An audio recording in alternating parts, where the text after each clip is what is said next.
الحمد لله وكفى والصلاة والسلام على سيد الرسل وخاتم الأنبياء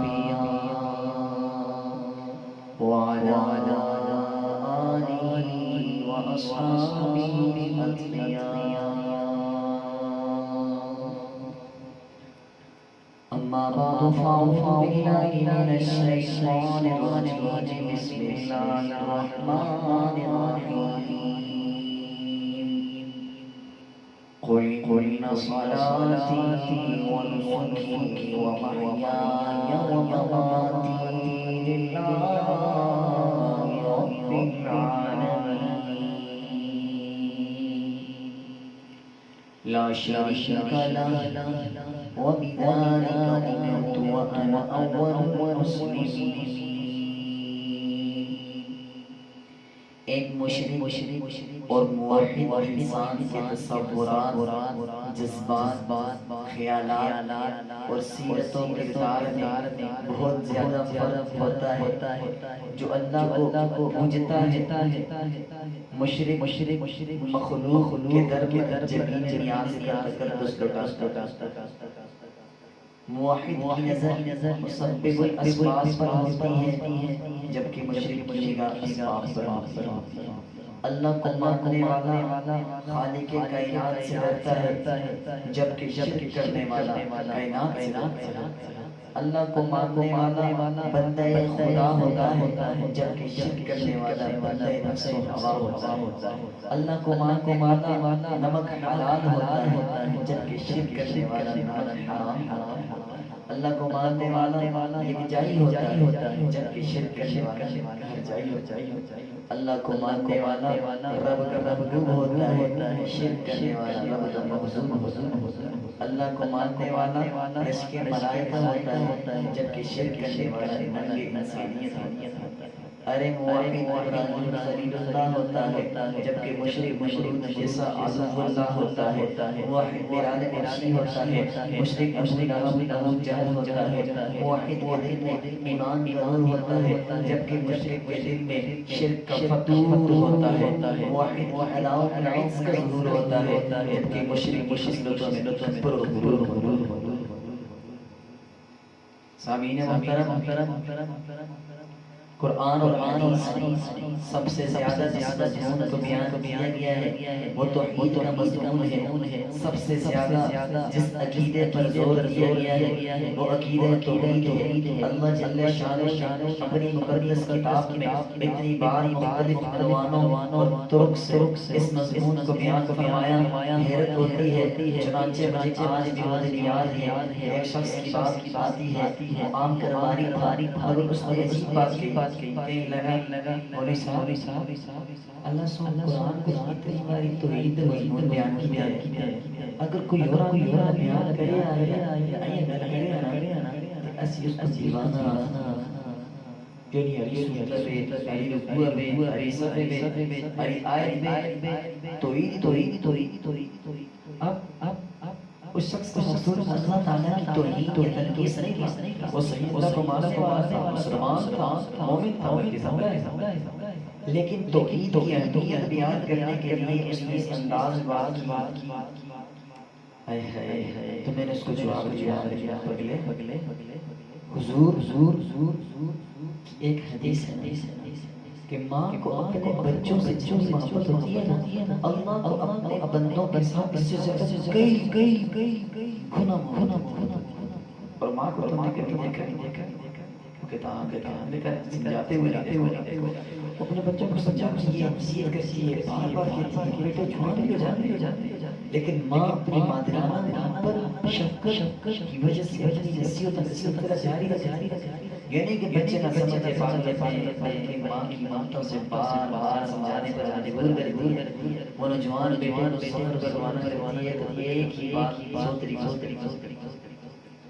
اللہ تعالیٰ نے جو توحید کا مضمون بیان کیا میرے بھائیو تو یہ اس بات کی واضح دلیل ہے کہ اسے اپنے بندوں سے بے پناہ محبت ہے. وہ نہیں چاہتا کہ اس کا ایک بندہ بھی دوزخ میں جائے اور عقیدہ توحید کے بغیر کسی مغفرت نہیں ہو سکتی. یہ بات یاد آتی. اور توحید کی ضد جو ہے شرک، کیونکہ کسی چیز کو جب پہچانا جاتا ہے تو اس کی ضد جانا جاتا ہے۔ اب ایک بندہ کتنے سب کو خیرات کیوں نہ ہو، محب و راشد کیوں نہ ہو، مجاہد و عاجز کیوں نہ ہو، شبیدار روزدار کیوں نہ ہو، ماتھے پر سجدہ میں نشان کیوں نہ ہو، ہزار دولار تصویر کیوں نہ مارتا ہو، لیکن اگر شرک کرتا ہے اس کی بخشش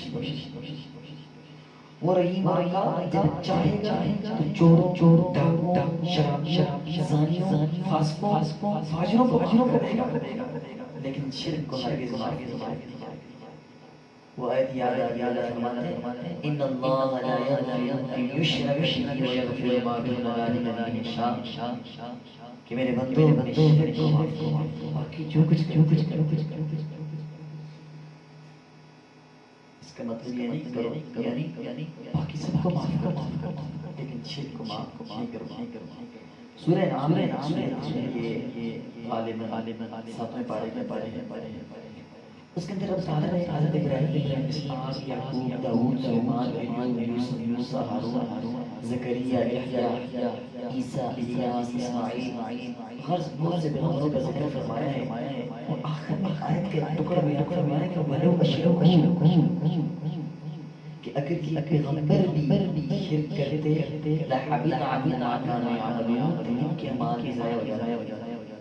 اب دیکھو ان جلیل انسانوں کے بارے میں فرمائے کون سے بندے جو زمانے میں ہدایت کے چراغ تھے، خیر مجسم تھے، خدا کے برگزیدہ تھے، گلشن اسد کا عطر کشیدہ تھے، انسانیت کے سردار تھے، روشنی کے مینار تھے، شرک کر نہیں سکتے، لیکن اللہ نے فرمایا اگر بالفرض شرک کا ارتکاب کرتے تو ان کی نبوت ضائع ہو جاتی، لحبط عنہم، وہ اپنے منصب سے محروم ہو جاتے، ان کی قربانیاں، عبادات، قیام و قنوت، رکوع و سجود، تمام اعمال ضائع ہو جاتے۔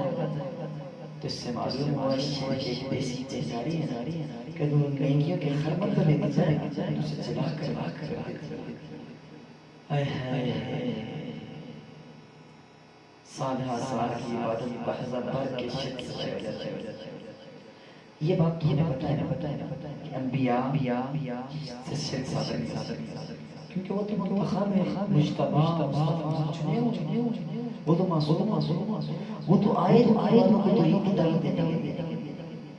یہ بات ہم سے زیادہ اللہ کو معلوم ہے کہ ان سے شرک صادر نہیں ہو سکتا، لیکن اس کے باوجود رب تعالیٰ جو یہ فرماتے ہیں تو یہ ہمیں سمجھانے کے لیے کہ بھئی اگر انبیاء کے بارے میں بات ہے تو ان کے ساتھ کی بات ہے، بلکہ انبیاء کی بات ہے، سید الانبیاء کو بھی اللہ نے فرمایا لَئِنْ أَشْرَكْتَ لَيَحْبَطَنَّ عَمَلُكَ وَلَتَكُونَنَّ مِنَ الْخَاسِرِينَ، کہ پیغمبر اگر آپ نے یہ شرک کیا تو آپ کے سارے اعمال بھی ضائع ہو جائیں گے، آپ نقصان اٹھانے والوں میں سے۔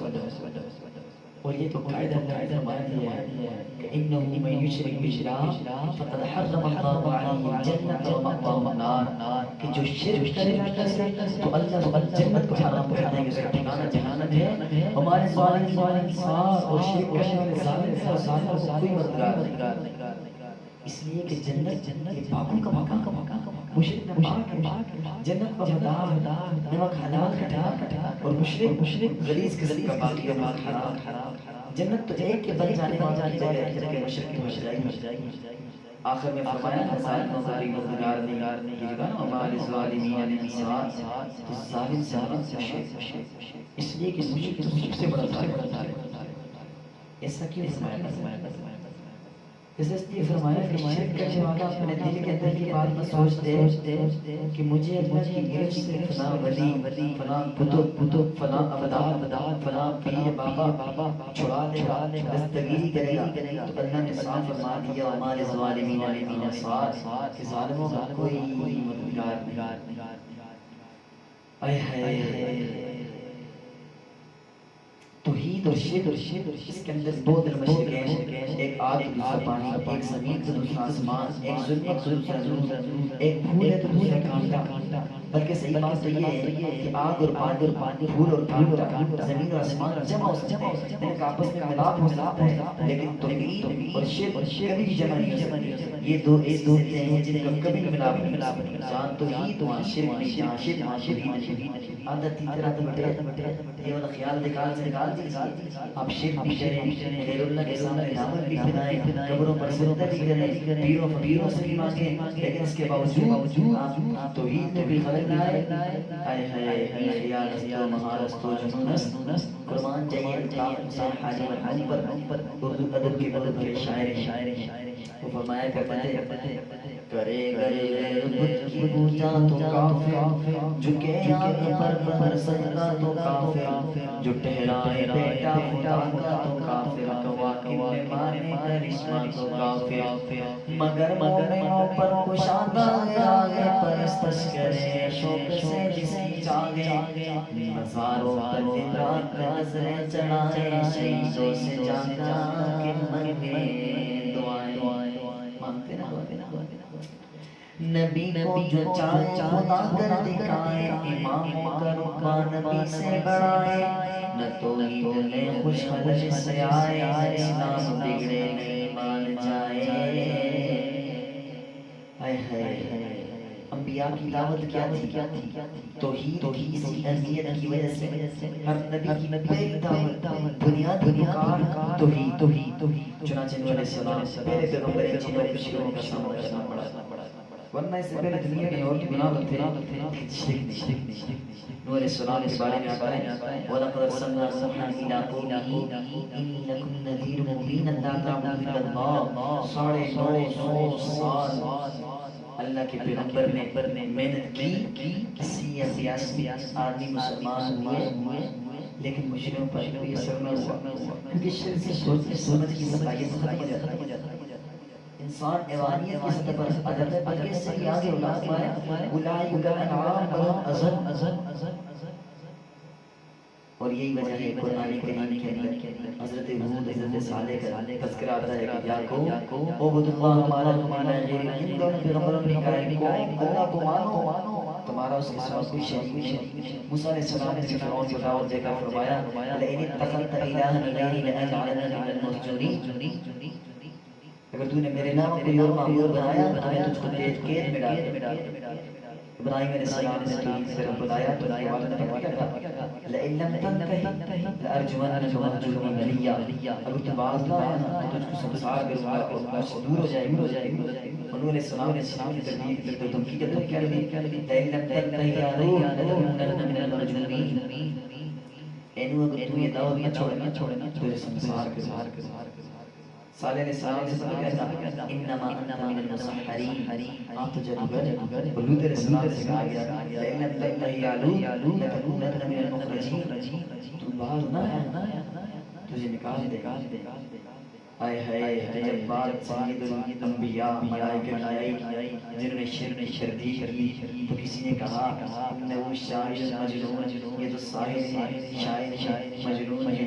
کسی نے مقدس چہرے پر تھوک دیا، اس کی زیبائی اور رعنائی کی قسمیں خالق اس جماعت نے کھائی ہے، اس کے باوجود مقدس چہرے پر تھوکنا، اس چہرے کی تابانی بدر کعبہ کو شرماتی تھی۔ کسی نے راستے میں کانٹے بچھا دیے، کسی نے جسم مبارک پر غلاظت پھینکی اور طائف والوں نے تو حد کر دی، انہوں نے اس مقدس جسم پر سنباری کی جو پھولوں سے زیادہ معطر اور آمینوں سے زیادہ نازل تھا، ان ہاتھوں کو زخم کر دیا جو ان کی ہدایت کی دعا کے لیے بارگاہ الہی میں اٹھتے تھے، ان مبارک قدموں کو لہو لعاب کر دیا جو ان تک پیغام پہنچانے کے لیے طویل مسافت طے کر کے آئے تھے۔ آخر جھگڑا کیا تھا؟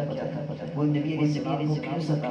جس میں ادب پر سنباری کیوں کرتے؟ قرآن اور حدیث کا مطالعہ کریں تو وہاں سے بات معلوم ہوتی ہے کہ بھئی یہ جو جھگڑا تھا یہ لا الہ پر تھا، اللہ پر کوئی تنازع نہیں، اللہ کو تو وہ بھی معلوم سورہ کبیر میں وَلَئِن سَأَلْتَهُم مَّنْ خَلَقَ السَّمَاوَاتِ وَالْأَرْضَ وَسَخَّرَ الشَّمْسَ وَالْقَمَرَ لَيَقُولُنَّ اللَّهُ، اگر آپ ان سے پوچھیں آسمانوں زمینوں کو کس نے پیدا کیا، سورج چاند کو کس نے کام میں لگایا تو کہیں گے اللہ۔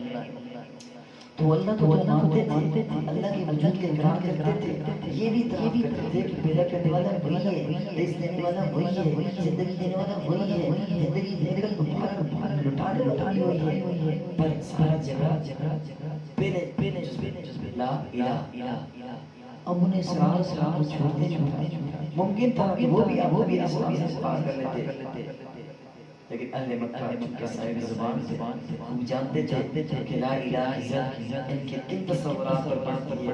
انہیں معلوم تھا ان دو لفظوں سے پوری نظام باطنہ کی نفی ہو جاتی ہے، ان دو لفظوں کے کہنے کے بعد حاکمیت بنیاداً صرف اللہ کی ماننی پڑے گی، پھر احبار و رحمان کی خدائی سے انکار کرنا ہوگا، پھر احبار و اقتدار اور سرداروں سے بغاوت کرنی ہوگی، ان کا کوئی ایسا حکم ماننا جائز نہیں ہوگا جس کے ماننے سے اللہ تعالیٰ کی نافرمانی ہوگی۔ لا طاعۃ لمخلوق فی معصیۃ الخالق، سارے مسائل کو سمجھ کی وجہ سے وہ لا الہ الا سے انکار کرتے تھے۔ ان دو لفظوں میں پوری باطنانہ نظام موت نظر آتی ہے۔ اقبال نے خوب کہا تھا چون گوئے مسلمان بلرزم کتان مشکلات لا الہ الا اللہ، لا الہ الا اللہ اس کے تقاضے، اس کے مطالبات، مشکلات سمجھتا ہوں۔ اسی وجہ سے جب میرے مسلمان کہتے ہوئے میرے بڑے حضرت لیکن ہم میں سے اکثر چونکہ اس کے مفہوم سے نواقف ہیں، اس لیے وہ ہندوؤں کی رسم بھی کرتے ہیں، قبروں پر سجدہ بھی کرتے ہیں، غیر اللہ کے راہ کی رضا بھی مانتے ہیں، اللہ اور اس کے رسول کے احکام سے بغاوت بھی کرتے ہیں، ڈرنے کے ساتھ مسلمان ہونے کا دعویٰ کرتے ہیں۔ حیف ہے ہماری مسلمانی پر اللہ کے یہ فرمان وما کان یؤمن اکثرهم باللہ الا وهم مشرکون کہ بھئی ان میں سے اکثر لوگ ایمان نہیں لاتے، شرک بھی کرتے ہیں۔ اب لا الہ الا اللہ، لا معبود الا اللہ، لا محبوب الا اللہ، لا متصرف فی العالم الا اللہ، لا مرجو الا اللہ، لا مخوف الا اللہ۔ گویا ہر قسم کی عبادت صرف خدا کے لیے، خواہ وہ نماز و روزہ ہو، حج و زکوٰۃ ہو، صدقہ و خیرات ہو، نذر و نیاز ہو، فرمایا قل ان صلاتی و نسکی و محیای و مماتی للہ رب العالمین کہ جب سب کچھ اللہ کے لیے کریں گے تو تب جا کر توحید رہے گی۔ ہائے ہائے لیکن ہم کیا کرتے ہیں، ہم ایسے خداؤں کو حیران بڑے ہیں، جسم کی مزاج و دل کے کڑے ہیں، بڑے ہیں کھڑے ہیں جو نہ ہو تو بندے خدا سے بڑے۔ ہائے ہائے